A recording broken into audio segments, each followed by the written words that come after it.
Hey, Shalom. First of all, I'd like to give all praises to Yahweh Bashem, Yahweh Shai.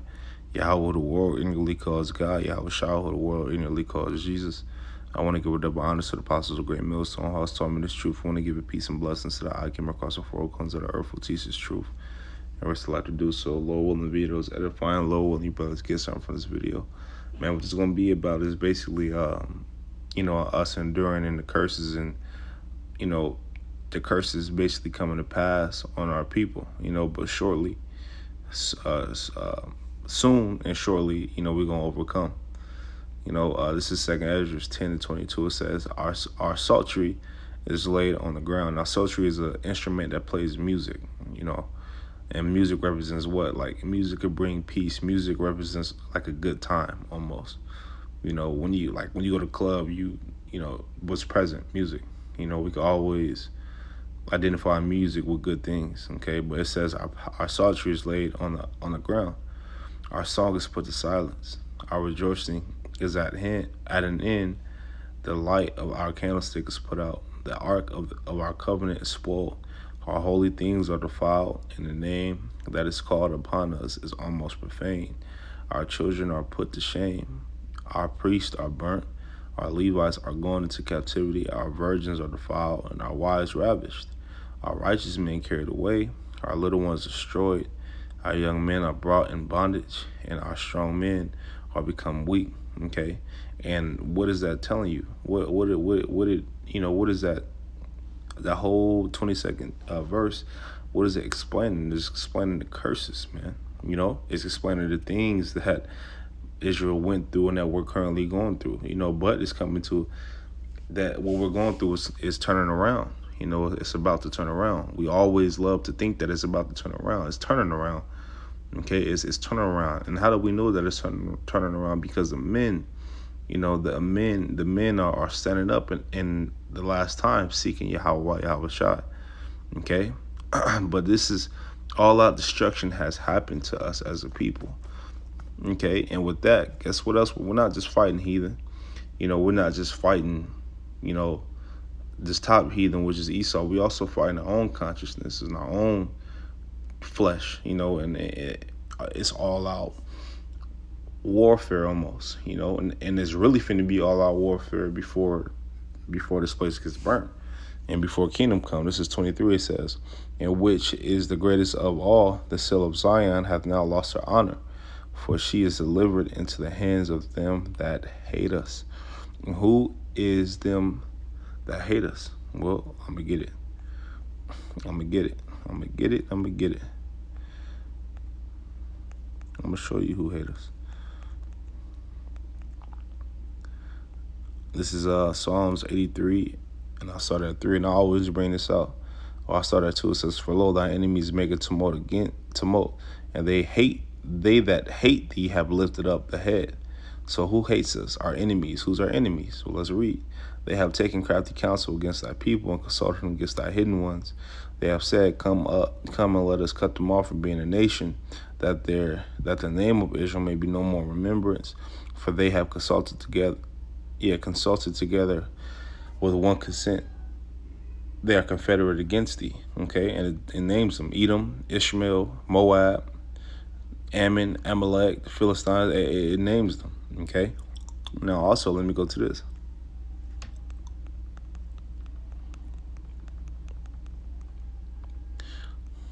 Right here. No, it's not it. Slakia.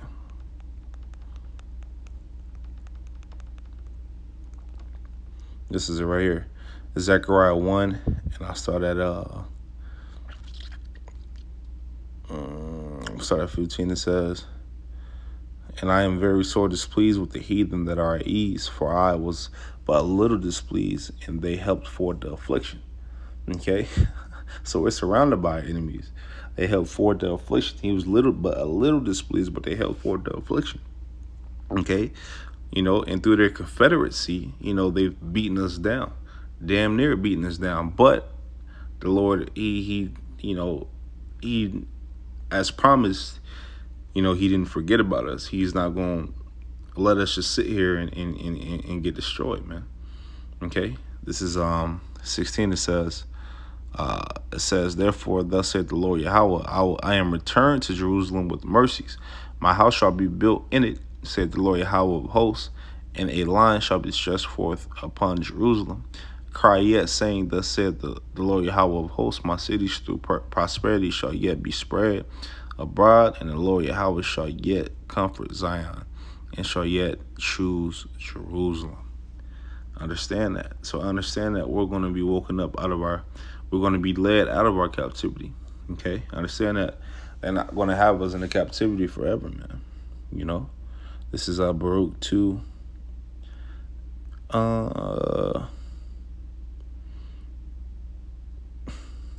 2. Just like it, bear with me again.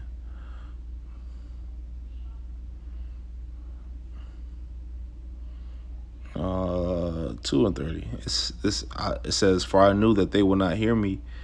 You know what? Nah, I want to start up. So like it. This is 2.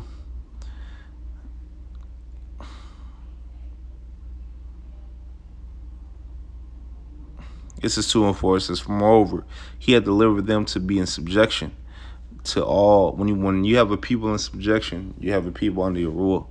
It says, moreover, he hath delivered them to be in subjection to all the kingdoms that are round about us, to be as a reproach and desolation among the people round about, where the Lord has scattered them. And us being scattered was a curse. Okay? It says, I'm going to go down to 9. It says, wherefore the Lord watched over us for evil, and the Lord hath brought it upon us. For the Lord is righteous in all his works, which he hath commanded us. Yet we have not hearkened unto his voice, to walk in the commandments of the Lord that he hath set before us. So we still through all the ass whoopings, we still didn't get right. Okay? And I'm gonna go down to prove the point. I'm gonna go down. It says, this is 30. It says, for I knew that they would not hear me, because it is a stiff-necked people, but in the land of their captivities they shall remember themselves. And guess what? We're in the land of our captivity now. We're remembering ourselves. This Hebrew Israelite thing is being spread abroad. That proves that these are the last times. In the end, you should know the truth, man. And the truth is literally gonna set us free. Okay, this is 31. It says, and shall know that I am the Lord Yahweh, their power, for I will give them an heart and ears to hear, and they shall praise me in the land of their captivity, and think upon my name, and return from their stiff neck and from their wicked deeds, for they shall remember the way of their fathers which sinned before the Lord. Okay, I understand that. Okay, I understand that. With us coming to his word, we're turning from our wicked to the best of our abilities. We're turning from our wicked ways. We're seeking the Lord Yahweh Shai. That's how we know that name. Okay, this is 34. It says, now we bring them again into the land which I promised with an oath unto their fathers, Abraham, Isaac, and Jacob. Okay, and they shall be lords of it, and I will increase them, and they shall not be diminished. And I will make an everlasting covenant with them to be their power, and they shall be my people. And I will no more drive my people of Israel out of the land that I have given them. Okay, because that's what happened to us.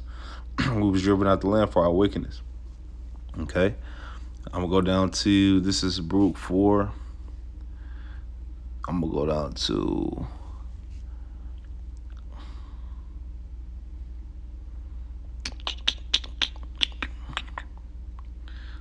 I'm gonna go down to 6. It says, you were sold to your enemies, not for your destruction, but because you moved the Most High to wrath, ye were delivered unto the enemies, for you provoked him that made you by sacrificing unto devils, and not to the Most High Yahweh. Okay. For us, this 10, it says, for I saw the captivity of my sons and daughters, which the everlasting brought upon them, which the Yahweh, that's the everlasting. He brought it upon us. It said, but he brought us upon us for our wicked deeds. It says, with joy did I nourish them, but sent them away with weeping and mourning. Okay, now I'm gonna go down, because it wraps back around. Okay, this is Baruch 4 and 14. It says, let them that dwell in Zion come and remember ye the captivity of my sons and daughters, which the everlasting hath brought upon them. For he hath brought a nation upon them from far, a shameless nation, and of a strange language, who neither reverence old man nor child. I'm going to go down. It says, for he that brought these plagues, this is 18, it's a lot. It says, for he that brought these plagues upon you will deliver you from the hands of your enemies. Okay, so Yahweh is going to deliver us from the hands of our enemies. Okay, now this is 21. It says, be of good cheer, O my children, cry unto the Lord Yahweh, and he will deliver you from the power and the hand of the enemies. And that's what we're doing now. Okay, now go down. This is 24 and 25. These are the points. It says, like as now the neighbors of Zion have seen your captivity, which all the other nations have seen our captivity, so shall they see shortly,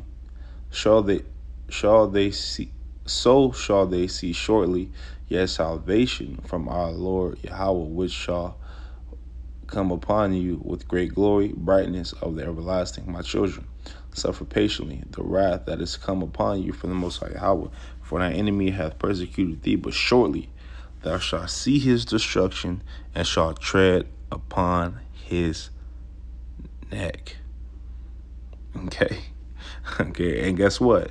That's coming. That's happening. That's getting ready to happen. You know, it's happening now on a slow scale, but it's getting ready to happen. You know, the closer we get to the end, the more and more and more you see these things come to pass. Okay. Let me see.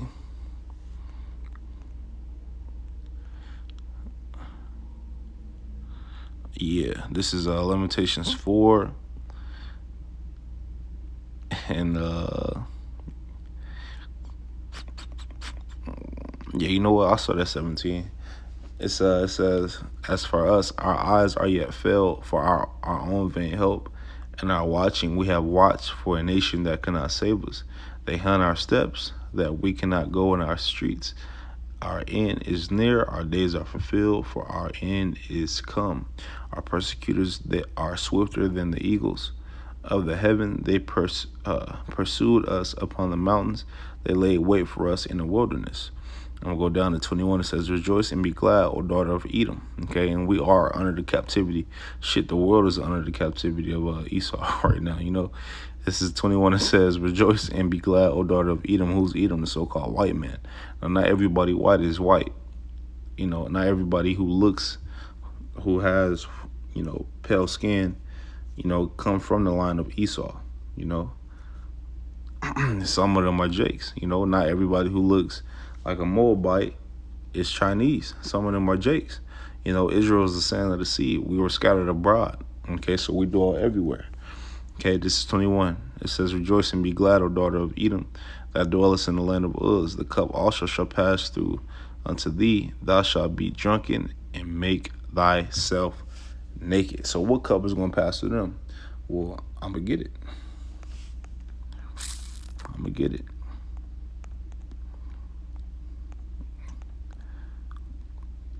It's Revelations 13, 9 and 10. It says, if any man have an ear, let him hear. He that leadeth into captivity shall go into captivity. And not just Esau, right? Esau the main one, but not just Esau, other nations as well. You Ishmaelites, you Moabites, you Ammonites, you know, you so-called, you know, you Hamites out there, you you Elamites, you know, y'all all going into captivity. Revelation 13 and 10, it says, he that leadeth into captivity shall go into captivity. He that killeth with the sword must be killed with the sword. Here is the patience and the faith of the saints. Okay? And that is what's going to happen to our enemies, man. Everybody who had a hand in our captivity is going to get dealt with, you know, through Yahweh Shai, you know, and elect being joint heirs with Yahweh Shai, you know, forever. Forever. Okay, and that's the beautiful thing about what we're in, man, you know. So, you know, with that concludes the video, man. With that, Lord willing, the video is edifying. Lord willing, you brothers got something from this video. I want to give all praises to Yahweh Bashim Al Shai, Bashim Makakwadash for giving me the spirit to do this video.